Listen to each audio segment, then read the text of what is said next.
खानदान मुत्तहिद है और रहेगा। और इस वक्त मरियम नवाज रोस्ट्रम पर मौजूद हैं। अब से कुछ लम्हे बाद मरियम नवाज जलसयाम से खिताब करेंगी।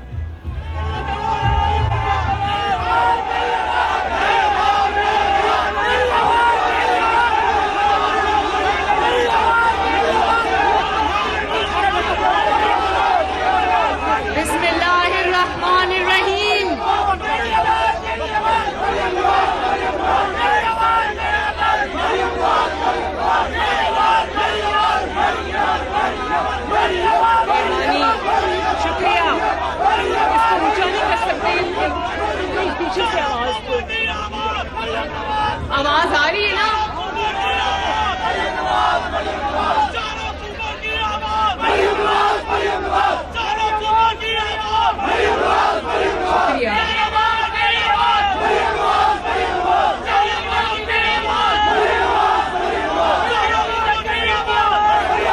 चलो, बहुत मेहरबानी, शुक्रिया। अब थोड़ी सी बातें कर लें। अब थोड़ी सी बातें कर लें भाइयों।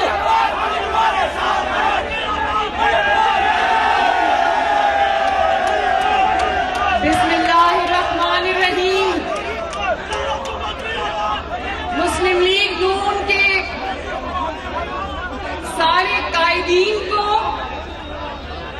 मेरा प्यारा भाई हमजा शहबाज और मुस्लिम लीग नून के शेरों, आपको मैं 2 दफा सलाम करूंगी। 2 दफा सलाम करूंगी। पहला सलाम आपको आपकी बहन मरियम नवाज की तरफ से, और दूसरा सलाम कोट लखपत जेल के जंगले के पीछे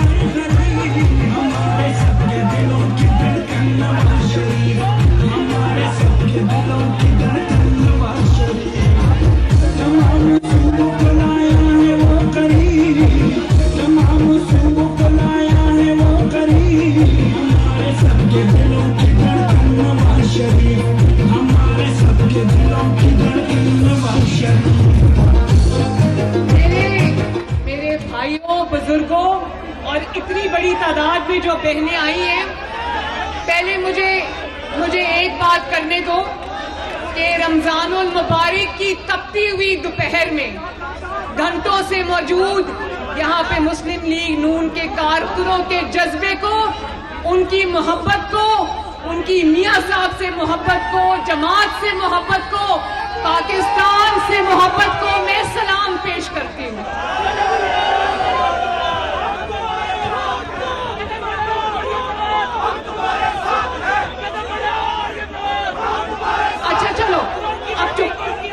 अब बात सुननी नहीं, देखो मेरी बात सुनो। अब बात सुननी है ना, बात सुननी है तो बात सुननी है तो फिर आराम से सुनो, वरना मुझे चीखना पड़ेगा, क्या फायदा होगा। बाद में हम सब मिल के नारे लगाएंगे इंशाल्लाह। हम यहाँ आए नारे लगाने के लिए, हम मिल के नारा लगाएंगे इंशाल्लाह। तो मेरे मुस्लिम लीग नून के शेरों, कौमों की तकदीरों में कभी कभार ऐसे लम्हात आते हैं जब कोई जुर्रतमंदाना फैसला, कभी कोई बरवक्त फैसला, कभी कोई बहादुर फैसला कौम की तकदीर हमेशा के लिए संवार देता है। पता है ना वो जुर्रतमंद फैसला करने वाला कौन था? वो बहादुर लीडर कौन था? वो जुर्रतमंदाना लीडर कौन था जिसने 28 मई 1998 में 6 धमाके करके पाकिस्तान का मुस्तकबिल, पाकिस्तान की जो सिक्योरिटी थी, पाकिस्तान का जो दिफा था, वो नाकाबिले तस्खीर बना दिया आने वाले सब वक्तों के लिए। अल्हम्दुलिल्लाह। और आज मुल्क और कौम का मोहसिन, पाकिस्तान को एटमी मुल्क बनाने वाला, पाकिस्तान को दुनिया के नक्शे पर एटमी कुव्वत के तौर पर मुतारिफ कराने वाला कहां बैठा है? पाकिस्तान को एटमी कुव्वत बनाने वाला आज कोट लखपत जेल में सलाखों के पीछे कैद है। जिसने, देखो भाइयों, जिसने एटमी प्रोग्राम की बुनियाद रखी, जुल्फिकार अली भुट्टो, हम बतौर पाकिस्तानी उसको भी खिराजे तहसीन पेश करते हैं। वो कहा उसको फांसी हो गई, और जिसने भारत के 5 धमाकों के जवाब में 6 एटमी धमाके किए, वो आज 70 साल की उम्र में बीमार है, मगर अपने मुल्क और कौम की खातिर जेल की सलाखों के पीछे बंद है।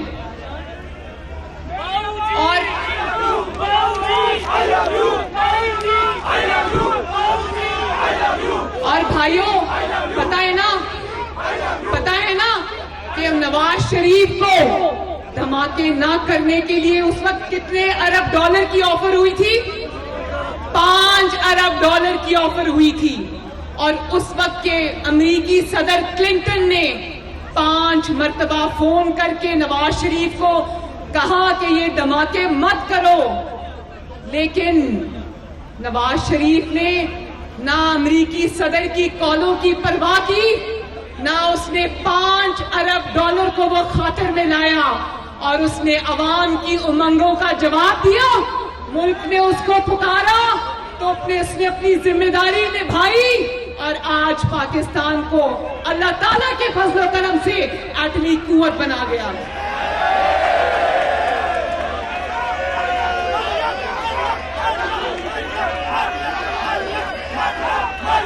भाइयों, शेरों, जानते हो ना कि उस वक्त सिर्फ धमाके नहीं किए थे भारत ने अपनी फौजें जो है वो बॉर्डर पे खड़ी कर दी थी लाकर। उस वक्त तो नवाज शरीफ ने ये शिकायत नहीं की कि मैं भारतीय वजीर आजम को फोन करता हूं, वो मेरा फोन नहीं सुनता।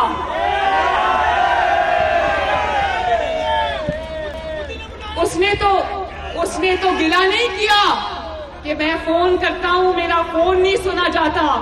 और मेरे भाइयों, फोन क्यों नहीं सुना जाता? लोग आपसे बात क्यों नहीं करते? दुनिया आपको क्यों नहीं मानती? इसलिए नहीं मानती कि तुम चोर दरवाजे से हुकूमत में आए हो। तुम्हारी दुनिया की नजर में ना कोई इज्जत है, ना कोई स्टैंडिंग है, क्योंकि तुम्हारा जो लकब है वो एक मोहरा है। तुम कठपुतली हो, तुम मोहरा हो, तुम किसी के इशारों पे नाचते हो, और वोट चोरी करके, आपके वोट चोरी करके, अवाम के वोट चोरी करके तुम इक्तदार में आए हो। इसीलिए तुम्हें दुनिया का कोई वजीर आजम नहीं मानता, तुम्हें कोई दुनिया का मुल्क इज्जत देने को तैयार नहीं है।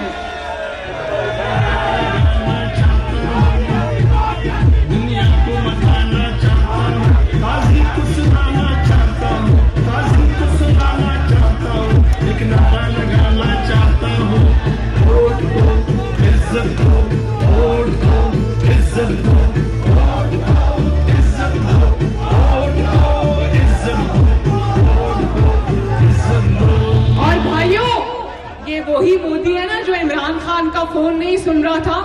ये वही मोदी है ना जो चल के नवाज शरीफ के पास पाकिस्तान में चल के आया था। वही वाजपेयी है ना जो पाकिस्तान में आपके पास चल के आया था, पाकिस्तान की धरती पे कदम रखा था। वही है ना जो आज आपका फोन नहीं सुन रहा। तो उस वक्त तुमने कहा मोदी का यार। हम तुम्हें मोदी का यार नहीं कहते। हम इसलिए तुम्हें मोदी का यार नहीं कहते क्योंकि हम पाकिस्तानी हैं और हम ये चाहते हैं कि पाकिस्तान की अपने हमसाया ममालिक से दोस्ती हो और जंग और लड़ाई मार कुटाई ना हो। हम अगर जंग लड़े तो पाकिस्तान के अवाम की बेहतरी के लिए लड़े, और हम अपनी जो जंग है वो माशी मैदान में लड़े। हम तुम्हें मोदी का यार नहीं कहेंगे। हम अमन चाहते हैं, पाकिस्तान के लिए अमन चाहते हैं, दुनिया के लिए अमन चाहते हैं, इसलिए हम तुम्हें मोदी का यार नहीं कहेंगे।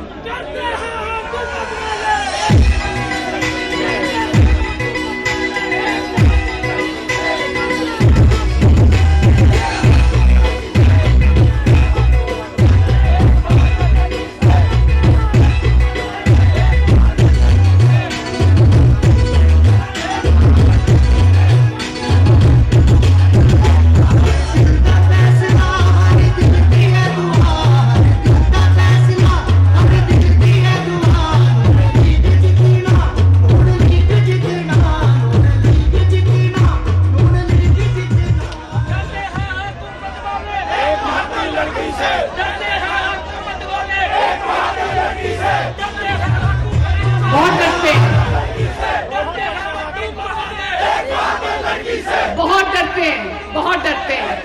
एक बात बताऊं, आज जब हम सारे एक बात बताऊं, आज हम सारे यहाँ 28 मई का यौम तकबीर मना रहे हैं ना, तो आज हमें ये बात सोचनी चाहिए कि एक एटमी कुव्वत होने के बावजूद आज हम दर बदर की ठोकरें खाने पर क्यों मजबूर हैं। आज हमारा नालायक आजम कशकोल लेकर इधर उधर क्यों घूम रहा है। आपको पता है इस मुल्क में इस वक्त जहां नालायक आजम की जाली हुकूमत है, वहां पर कोई सरबराह नहीं आता, ना वो जाली आजम को बुलाता है। इसलिए नहीं आता, इसलिए नहीं बुलाता कि ये कहीं हमसे पैसे ना मांग ले।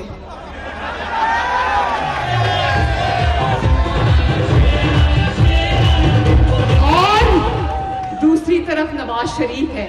याद है ना जब एटमी धमाके किए थे, कितनी कड़ी पाबंदियां लगी थी पाकिस्तान में। नवाज शरीफ ने तो उन पाबंदियों के बावजूद किसी के आगे हाथ नहीं फैलाया ना। उसने तो कड़ी पाबंदियों के बावजूद मईशत को गिरने नहीं दिया। और एक तुम भिखारी आजम हो कि $6 अरब के लिए मुल्क को IMF के हाथ गिरवी रख दिया।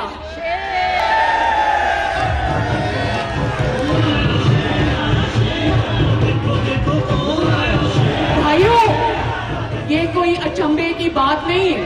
पाकिस्तान के साथ ऐसा इसलिए हो रहा है कि जब नालायकों के हवाले जो क्रिकेट खेलते खेलते मैदान से उठ के आ जाते हैं और साजिशों के जरिए इक्तदार तक पहुंच जाते हैं, जब ऐसे नालायकों, नाअहलों और नालायक आजमों के हाथ में हुकूमत दोगे तो मुल्क का यही हाल होगा। तुम कहते थे कि तुम्हारे बकौल जब मुल्क में चोरी हो रही थी, जब मुल्क में हर लीडर चोर था, तो फिर महंगाई नीचे क्यों आ रही थी?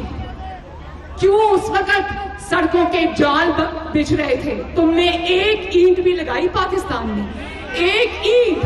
हर पाकिस्तानी को कर्जों के बोझ से लाद दिया, मगर उस कर्जे से तुमने क्या एक ईंट भी लगाई पाकिस्तान में?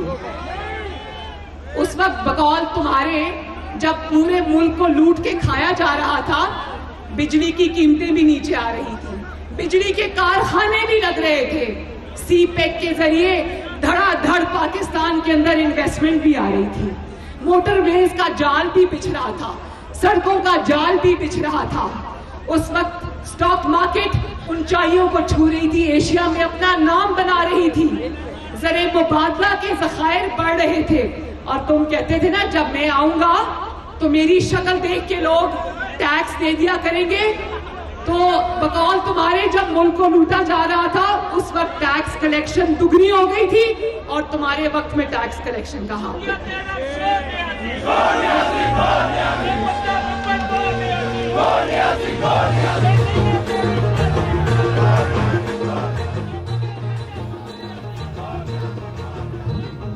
यौम तकबीर के हवाले से इस वक्त तकरीब जारी है। मरियम नवाज़ खिताब कर रही हैं। उन्होंने कहा कि नवाज शरीफ ने बड़ा फैसला करके पाकिस्तान का दिफा नाकाबिले तस्खीर बनाया। तुम्हारे जब जाली सादिक और अमीन की हुकूमत है, याद है ना कि कैसे साजबाज करके इसने अपने आप को जाली सादिक और अमीन का सर्टिफिकेट दिलवाया था, याद है ना। अब तो जाली सादिक और अमीनों की हुकूमत है। तो बताओ जरा मेरे भाइयों, अब बिजली की कीमत कहां पहुंच गई? अब आलू, प्याज, टमाटर, चीनी, लीमू की कीमत कहां पहुंच गई? अब स्टॉक मार्केट रोज बरोज नीचे क्यों जा रही है? अब गैस की कीमतें क्यों ऊपर से ऊपर जाए जा रही हैं?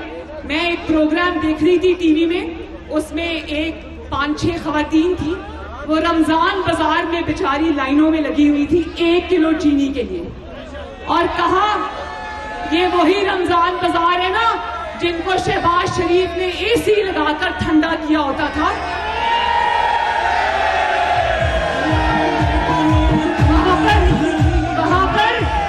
वहां पर एक खातून कह रही थी कि मैं 3 घंटे से लाइन में लगी हूं, 1 किलो चीनी मिली है मुझे।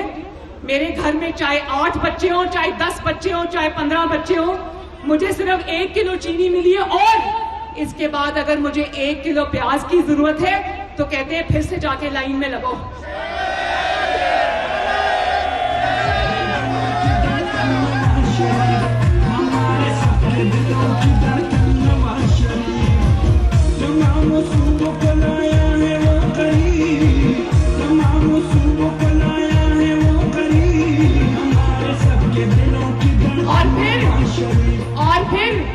और फिर अपने वजीरों को कहता है, जितनी मीटिंगें ये नवाज शरीफ के बारे में करता है ना, ये जो नालायक आजम है ना मेरे भाइयों, ये खौफ में मुब्तला है।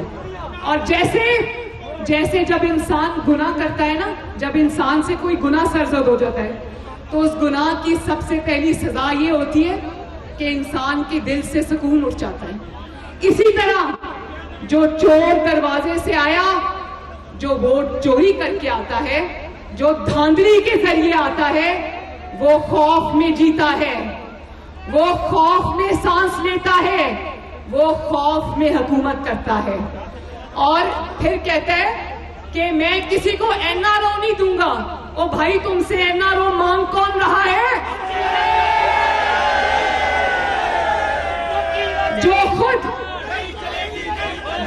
जो खुद हर बात पे किसी का मोहताज हो, किसी की आंखों के इशारे की तरफ देखता हो, वो किसी को एनआरओ क्या देगा और उससे कोई क्या मांगेगा? भाइयों, ये तो बताओ जरा मुझे। वो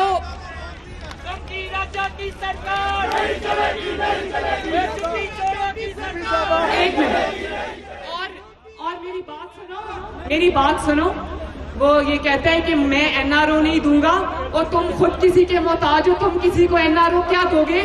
हजरत मियां मोहम्मद बख्श का कलाम है मेरे भाइयों, वो ये नालायक आजम को मैं बताना चाहती हूँ।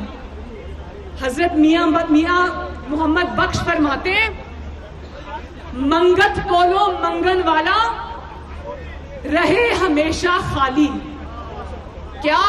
मंगत कोलो मंगल वाला रहे हमेशा खाली, उसकी देना दान मोहम्मद जेड़ा होवे आप सवाली।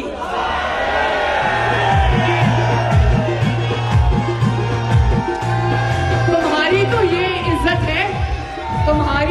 इज्जत है कि तुम्हारी बैटिंग ऑर्डर जो है ना, तुम्हारे वुज़रा का जो बैटिंग ऑर्डर है, वो एक लम्हे में दरम बरम कर दिया जाता है, और तुम मुंह देखते रहते हो, तुम एक लफ्ज नहीं बोल सकते।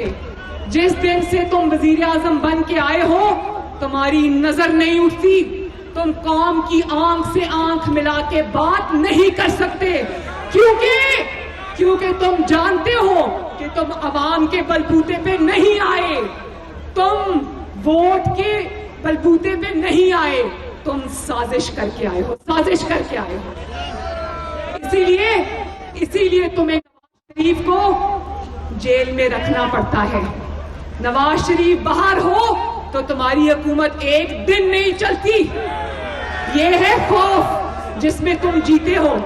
उसमें अगर जमात फैसला करके मरियम नवाज को, हमजा शहबाज को नायब सदर बना देती है तो तुम्हारी टांगें कांपने लग जाती है।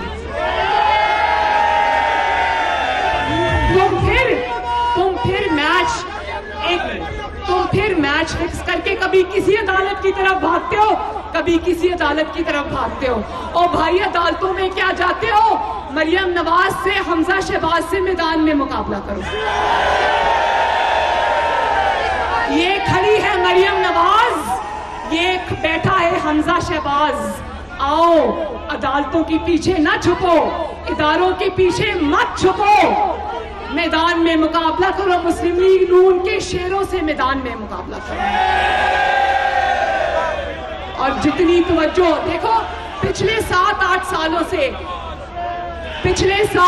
सालों से हर तकरीर में नवाज शरीफ, हर इंटरव्यू में नवाज शरीफ, हर धरने में नवाज शरीफ, कंटेनर पे नवाज शरीफ। और आज जब तुम्हें जाली हुकूमत मिल गई है तो आज भी तुम्हारे ख्वाब में नवाज शरीफ, वो जेल में बैठा है मगर तुम्हारे सर पे नवाज शरीफ सवार है। भाई बाद में मुझे चीखना पड़ता है भाइयों। तो इतनी तवज्जो जितनी तुमने नवाज शरीफ पे, शहबाज शरीफ पे, मरियम और हमजा पे दी है, जितनी लंबी लंबी मीटिंग्स तुमने नवाज शरीफ पर की है, इतनी तवज्जो तुमने पाकिस्तान के मसाइल पे दी होती तो आज मुल्क का ये हाल ना होता। तो मेरे भाइयों, एक बात मैं आखिरी करना चाहती हूँ, एक बात, और ये है कि परसों जो कबायली इलाकों में फाटा में जो हादसा हुआ, वहां पर कुछ लोग जो है वो जाँ बहक हो गए। तो मुझे ये बताओ कि इस मुल्क में जो हुकूमत है वो कहीं नजर आई आपको?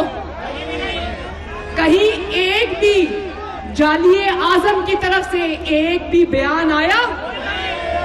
अब फाटा जो है वो केपी का हिस्सा है, तो आपको केपी की हुकूमत कहीं नजर आई? बड़ी अजीब बात है भाई, वो कोई अस्करी फैसला नहीं था, वो सियासी फैसला था। और अगर कहते हो कि रियासत पे हमला हुआ था तो रियासत का सरबराह कौन होता है? कौन होता है रियासत का सरबराह? और अगर रियासत के सरबराह तुम थे तो तुम कहां थे? क्यों हमारी सिक्योरिटी फोर्सेस को वहां पर तुमने अकेला जवाब देने के लिए छोड़ दिया? क्यों उनको तुमने मुतनाजा बनाया? क्यों तुमने उनको पीछे गायब रहकर उनको कटहरे में लाके खड़ा किया? जवाब दो, कौन जवाब मांगती है? बात सुनो, वो इल्जाम जो है वो 2 नेशनल असेंबली के MNAs पे लगा था ना, तो लीडर ऑफ द हाउस को आके जवाब नहीं देना चाहिए था? लीडर ऑफ द हाउस कहां छुप के बैठा हुआ है? याद है ना जब नवाज शरीफ ने ज़रब-ए-अज़्म शुरू की थी, पूरी कौम को उसने अपनी अफवाज पाकिस्तान के पीछे यूं खड़ा कर दिया था। जब रद्दुल फसाद लड़ा था तो नवाज शरीफ बतौर वजीर आजम यूं खड़ा था अपनी सिक्योरिटी फोर्सेस के पीछे, तभी तो कामयाबी हुई थी। ये कैसी जमहूरी हुकूमत है कि जमहूरी हुकूमत में एक इदारे को तुमने लाकर जवाब देने के लिए खड़ा कर दिया और पीछे से तुम गायब हो? तुम सो रहे हो, कहाँ हो? उठो, चाहे जाली ही सही, तुम इस मुल्क के नालायक आजम तो हो। और अब एक आखिरी बात, जेल मेरे साथ बोलना ताकि कोट लखपत में आवाज जाए हमारे लीडर को, जो आपका काम करे, जो आपकी खिदमत करे, जो पाकिस्तान को अंधेरों से निकाले, वो तो सजा पाए, और जो पाकिस्तान को हर महाज पे नाकाम करे वो जजा पाए। अच्छा अब सुनो, उदास हम भी हैं, अपने लीडर के बगैर, नवाज शरीफ के बगैर उदास हो ना? मेरे पीछे पीछे बोलो, उदास हम भी हैं। एहसास के वीरानों में सलाम पहुंचे हमारा तुम्हें जिंदानों में, सलाम पहुंचे हमारा तुम्हें कोट लखपत के जिंदानों में। तुम आओगे तो बहारें चमन में आएंगी, तुम आओगे इंशाअल्लाह तो बहारें चमन में आएंगी। बहुत से पौधे लगाए हैं गुलिस्तानों में, और ये बोलो मेरे पीछे, तुम्हारी कैद पे आजादियां निछावर हैं, तुम्हारी कैद पे आजादियां निछावर हैं कि तुम नवाज शरीफ, तुम अजीम हो हर दौर के इंसानों में। एक दफा मेरे साथ मिलके नारा लगा दो, एक दफा मेरे साथ मिलके नारा लगा दो, नवाज शरीफ। और जोर से, नवाज शरीफ, नवाज शरीफ, पाकिस्तान, पाकिस्तान जिंदाबाद, पाकिस्तान जिंदाबाद। मरियम नवाज यौम तकबीर के हवाले से